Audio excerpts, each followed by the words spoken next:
Hello friends, आपके अपने YouTube channel true शिक्षा क्लासेस में आपका एक बार फिर से स्वागत है। दोस्तों, आज हम लोग एक महत्वपूर्ण टॉपिक पे चर्चा करने जा रहे हैं जिसका नाम है संवेग, इमोशंस। आज हम संवेग के बारे में जानेंगे। संवेग क्या है, इसकी विशेषताएं क्या हैं और संवेग के प्रकार कौन कौन से हैं। तो चलिए शुरू करते हैं। चलिए दोस्तों, जानते हैं हम संवेग क्या है। ठीक है, संवेग को इंग्लिश में हम इमोशंस कहते हैं। हमारी जो भावनाएँ हैं वो एक संवेग ही हैं। तो जानते हैं संवेग। तो संवेग का जो शाब्दिक अर्थ है उसी के अनुसार हम इसका वर्णन कर रहे हैं कि संवेगों से अभिप्राय एक प्रकार की ऐसी भावनाओं या भावात्मक अनुभूतियों से होता है जिसकी उपस्थिति का एहसास कुछ विशेष प्रकार के शारीरिक लक्षणों से होता है। मतलब वो है या नहीं है, उसको पहचानने के लिए हम क्या करेंगे कि जो हमारी शारीरिक गतिविधि होगी कुछ स्पेशल हो जाएगी, जिसके वशीभूत होकर व्यक्ति कुछ विशेष प्रकार की चेष्टाएं तथा व्यवहार क्रियाएं करते हुए देखा जा सकता है। तो इस तरह से हम कह सकते हैं कि संवेग हमारा क्या है, हमारे जो एक तरह से जो पर्सनालिटी है हमारी, उसमें कुछ विशेष प्रकार का अचानक से परिवर्तन हो जाए, है ना। यानी संवेगों का जो उभार होगा वो हमारी मूल प्रवृत्तियों पे डिपेंड करेगा टोटल। और जब संवेग आएंगे तो हो सकता है शारीरिक परिवर्तन कुछ हो जाए या फिर जो शारीरिक क्रियाएं हमारी करती हैं वो कुछ स्पेशल तरह की हो जाएं। तो ये हमारे संवेग होते हैं। यानी संवेग हम इस तरह से कह सकते हैं कि हमारी भावनाएं हैं, भावनाएं हमारे शरीर में इस प्रकार विद्यमान होती हैं, इस प्रकार अचानक उजागर हो जाती हैं कि जिससे शारीरिक जो क्रियाएँ होती हैं, कुछ चेष्टाएँ होती हैं, वो एक्टिविटियाँ कुछ बदल सी जाती हैं, वो हमारा संवेग होता है। अब हम जानते हैं कि संवेग की हमारी विशेषताएँ क्या क्या हैं, तो ये काफ़ी क्लियर हो जाएगा। आप जानते हैं संवेग की विशेषताएं। देखिए, संवेग की विशेषता, जो हमारे संवेग होते हैं वो एक संवेग होता है विभिन्न प्रकार के संवेगों को उत्पन्न करता है। तो पहली विशेषता ये है कि एक संवेग दूसरे संवेग को उत्पन्न करता है।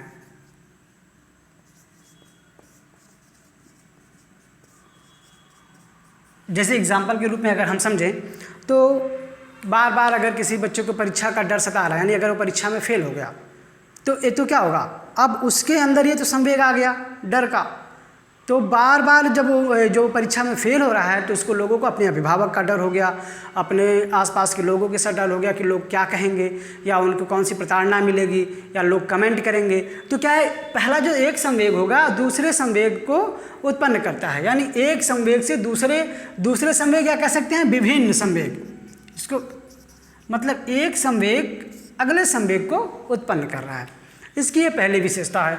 दूसरी विशेषता इसके जानते हैं, संवेग जो होते हैं मूल प्रवृत्ति के ऊपर निर्भर होते हैं, यानी मूल प्रवृत्तियों से परस्पर संबंधित होते हैं। ये मूल प्रवृत्तियां ही संवेगों के उत्पन्न होने का कारण बनती हैं।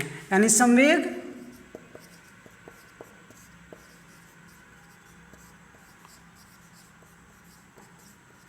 मूल प्रवृत्तियों पर निर्भर होते हैं।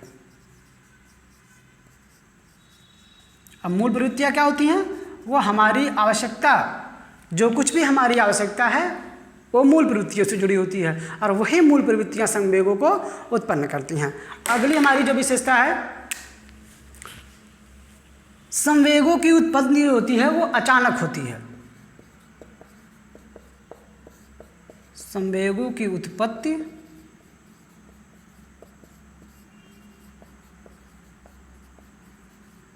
अचानक होती है। अचानक कैसे होती है, अब जैसे कोई दुख की बात आ जाए तो आप उसके लिए प्रिपेयर नहीं हैं या आपने उसको प्लानिंग नहीं किया, वो अचानक से आ गया। या कोई आपको गुड न्यूज़ मिल जाए, ठीक है, तो ये कह सकते हैं इसमें जैसे आपका दुख, सुख, क्रोध, ये सब चीज़ें, ये जो संवेग हैं ये अचानक होते हैं। और अचानक तो होते हैं, साथ ही साथ ये धीरे धीरे समाप्त होते हैं। उत्पत्ति तो अचानक होती है और धीरे धीरे समाप्त होते हैं। संवेगों की उत्पत्ति अचानक और समाप्ति धीरे धीरे। अगली विशेषता इसकी जानते हैं, संवेगों के कारण अचानक शारीरिक परिवर्तन हो जाता है। इसको जान समझते हैं। संवेगों के कारण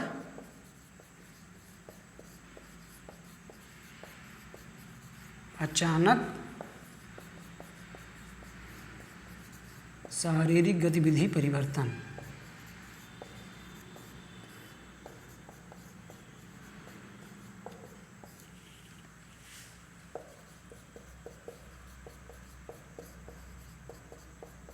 अब संवेगों के कारण अचानक शारीरिक गतिविधि परिवर्तन कैसे हो जाता है? तो हो सकता है कि अब वो डिपेंड करता है वो कि किस प्रकार के संवेग हैं, सुख के हैं, दुख के हैं। तो क्या होता है, लोगों की धड़कन तेज हो जाती है या फिर बीपी बढ़ जाता है, सांसें तेज हो जाती हैं। तो इस तरह से इसमें आ सकता है हमारा धड़कन का बढ़ना,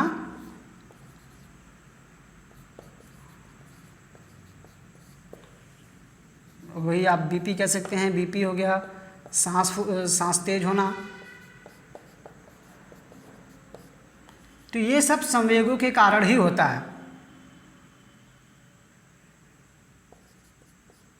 ठीक है, ये हो गए हमारे कि संवेगों के कारण अचानक शारीरिक गतिविधि परिवर्तन हो जाती है, जैसे धड़कन का बढ़ना। और कह सकते हैं कि जो भी हमारे संवेग हैं वो किसी न किसी भावना से जुड़े होते हैं, यानी संवेग भावना से जुड़े होते हैं। संवेग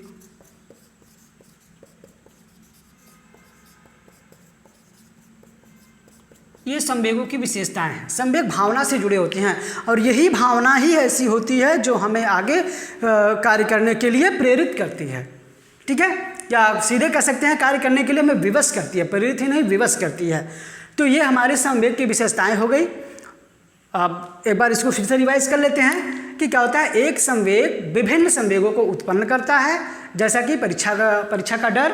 आपको बताया कि परीक्षा में अगर आप अनुत्तीर्ण होने का आपको डर सता रहा है तो ये आपको अगले क्या कहते हैं, परीक्षा में अनुत्तीर्ण होने का जो आपका भय है वो अगले संवेग को उत्पन्न करेगा। जैसे आप वो डर आपके मन में पूरी तरह से बैठ जाएगा, जैसे भय अभिभावक का भय हो जाएगा और अध्यापक का भय हो जाएगा। ठीक है, दूसरा संवेग क्या है, मूल प्रवृत्तियों पर निर्भर होते हैं। मूल प्रवृत्तियाँ हमारी आवश्यकताओं की पूर्ति हेतु जो हमको जागृत करती हैं या हमको प्रेरित करती हैं, उन मूल प्रवृत्तियों पे संवेग हमारे निर्भर होते हैं। यानी कुल कह सकते हैं कि मूल प्रवृत्तियों के फलस्वरूप ही संवेगों की उत्पत्ति होती है।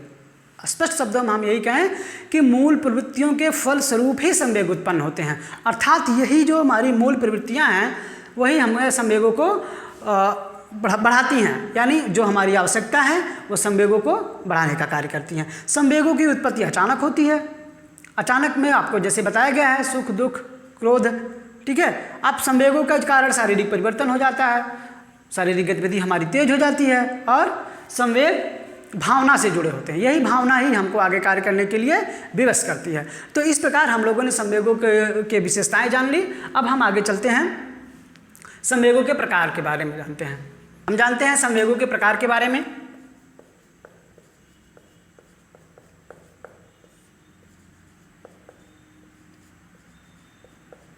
देखिए, यहाँ पे हम तीन मनोवैज्ञानिकों के अनुसार जानेंगे कि इन्होंने संवेगों को किस आधार पे कौन कौन से प्रकार बताए हैं।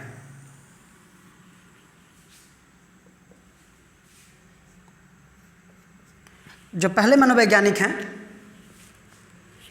गिलफोर्ड,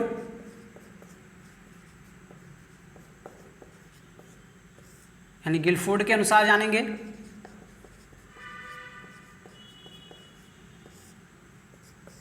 दूसरे नंबर पे हम जानेंगे गेट्स के अनुसार।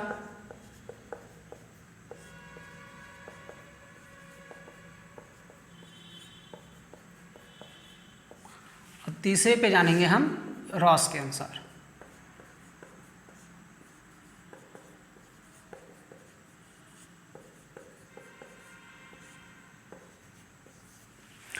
यहाँ पे हम संवेग के प्रकार इन तीन मनोवैज्ञानिकों के आधार पे जानेंगे कि इन्होंने किस आधार पे इसका वर्गीकरण किया है, क्या किया है, कितने वर्ग भागों में विभाजित किया है।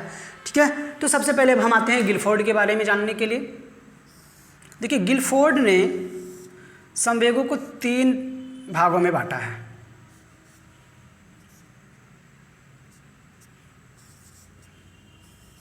पहला जो होता है उसमें प्राथमिक संवेग,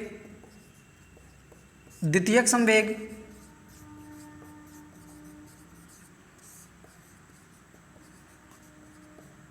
और कृत्रिम संवेग।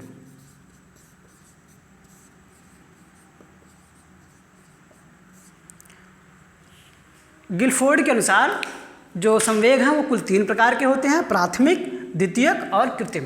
अब प्राथमिक संवेगों को इन्होंने बताया कि ये जन्मजात होते हैं। ठीक है, प्राथमिक संवेग हमारे क्या होते हैं? जन्मजात, यानी जन्म से हमें जो प्राप्त हैं वो प्राथमिक संवेग हैं। अब जन्म से प्राप्त संवेग हमारे वही जो आपको पहले भी बताया गया है, जैसे प्रेम, क्रोध, ठीक है, घृणा, भय, ये सारी चीज़ें आपके इसमें ये संवेग हो गए प्राथमिक संवेग के अंतर्गत। ठीक है, दूसरा संवेग आता है हमारा द्वितीयक संवेग, यानी अगर प्राथमिक संवेगों की पुनरावृत्ति बार बार हो रही है तो द्वितीयक संवेग को उत्पन्न करता है। यानी प्राथमिक संवेगों की उत्पत्ति, अगर संवेग बार बार अनुभव हो रहे हैं, हमारे जो प्राथमिक संवेग हैं बार बार आ रहे हैं, तो द्वितीयक संवेग की उत्पत्ति कर देते हैं। अब जैसे मान लीजिए कि अगर आप सोच रहे हैं कि कोई कार्य करने से हमको दुख कष्ट मिल रहा है, तो क्या होगा? अब आप जानते हैं कि इस कार्य करने को हमको कष्ट मिल रहा है, तो बार बार इसका आप अनुभव कर रहे हैं, तो अब आपके मन में कष्ट के साथ साथ भय भी बैठ गया। ठीक है, यही हमारे द्वितीयक संवेग होते हैं। यानी द्वितीयक संवेग कह सकते हैं हम प्राथमिक संवेग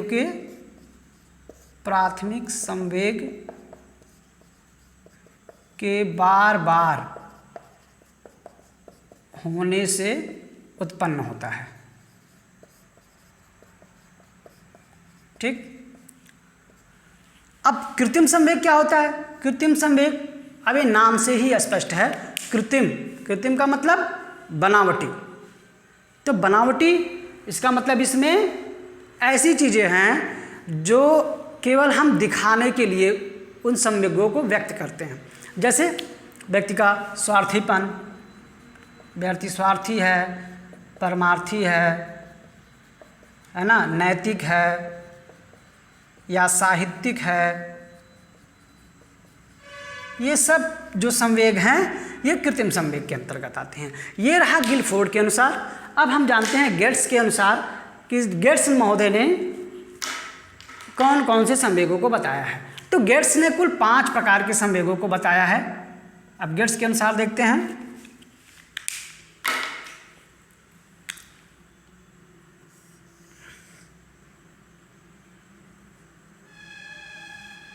देखिए, गेट्स ने कौन कौन से संवेग बताए हैं। इन्होंने पहला बताया है भय, फिर क्रोध,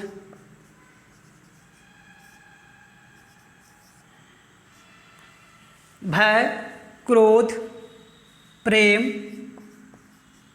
दया और कामुकता।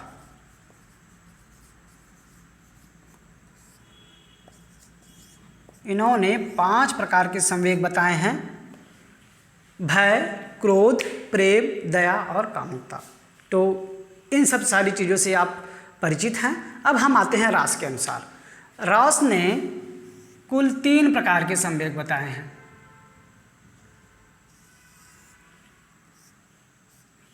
रॉस के अनुसार संवेग 3 प्रकार के हैं।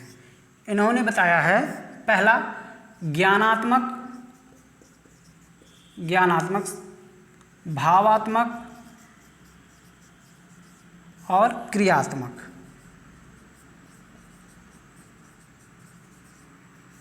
ठीक है, रॉस के अनुसार जो हमारे संवेग हैं वो 3 प्रकार के हैं: ज्ञानात्मक, भावात्मक, क्रियात्मक। अब तो एक एग्जाम्पल के माध्यम से इसको हम समझते हैं। जैसे क्रोध क्या है?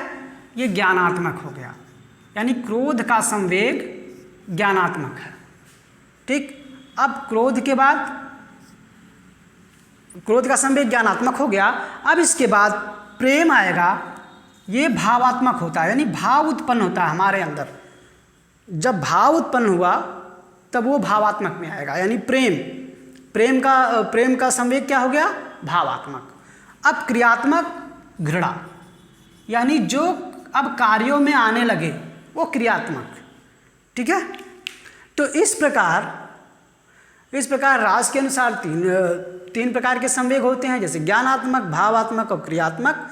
जैसे क्रोध का संवेग ज्ञानात्मक होगा, प्रेम का संवेग भावात्मक होगा और घृणा का संवेग क्रियात्मक होगा।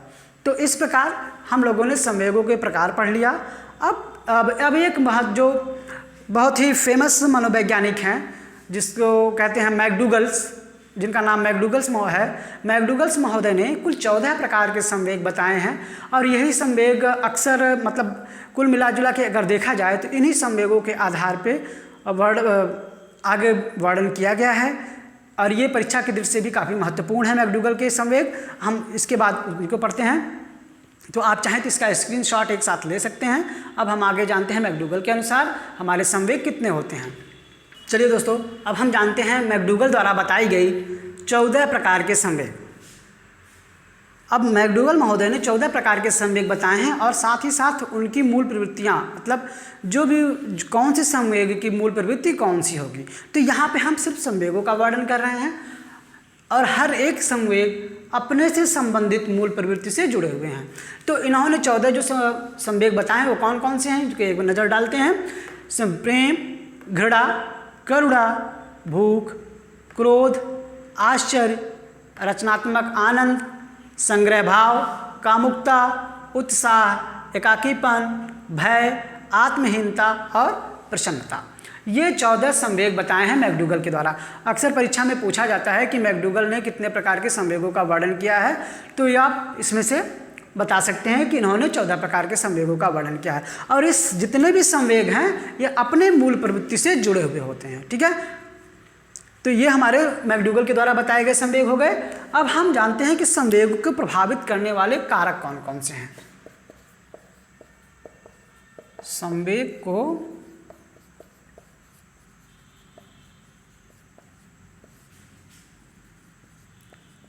प्रभावित करने वाले कारक,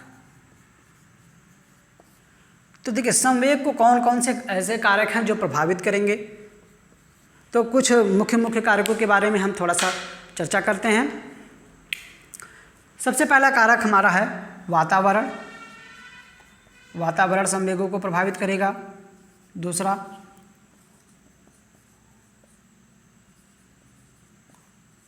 बौद्धिक स्तर, ठीक है।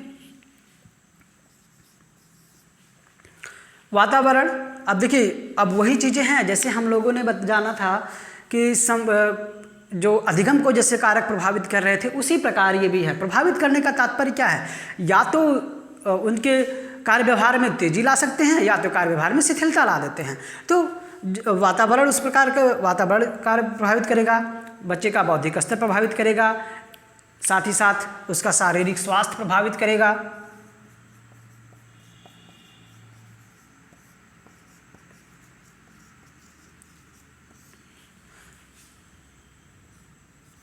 शारीरिक स्वास्थ्य भी प्रभावित करेगा और वैयक्तिक रुचियां यानी वैयक्तिक भिन्नता,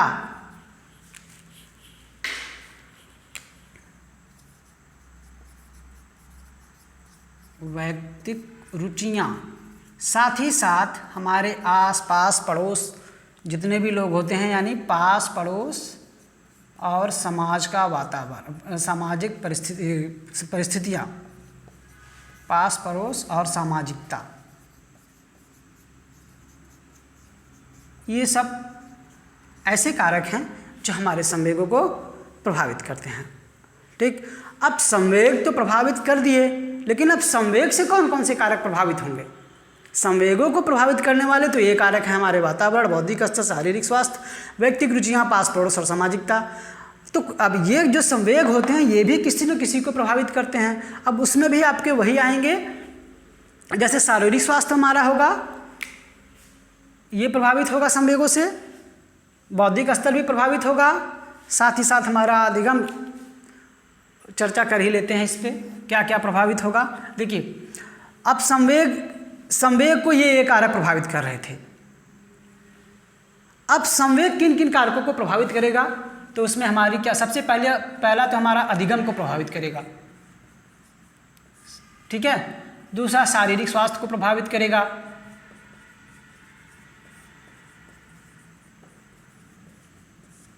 मानसिक स्तर को प्रभावित करेगा, या बौद्धिक स्वास्थ्य को कह सकते हैं, या बौद्धिक स्तर को प्रभावित करेगा। भाषा को भी प्रभावित करेगा, ठीक। तो ये ऐसे कारक हो गए। भाषा से क्या संबंध में कह सकते हैं हम इसको, भाषा या वाणी। तो ये कारक हैं जो संवेगों के द्वारा प्रभावित हो रहे हैं, ये संवेग से प्रभावित हैं।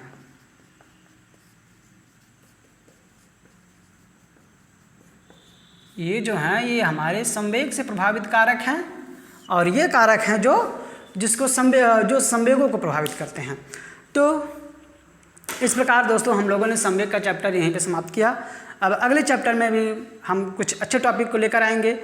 तब तक के लिए दोस्तों आप हमारे चैनल को सब्सक्राइब कर लीजिए। आपकी जो भी महत्वपूर्ण सुझाव है हमको कमेंट बॉक्स में देते रहिए। वीडियो को ज़रूर पूरा देखिए, लाइक और शेयर करते रहिए। धन्यवाद।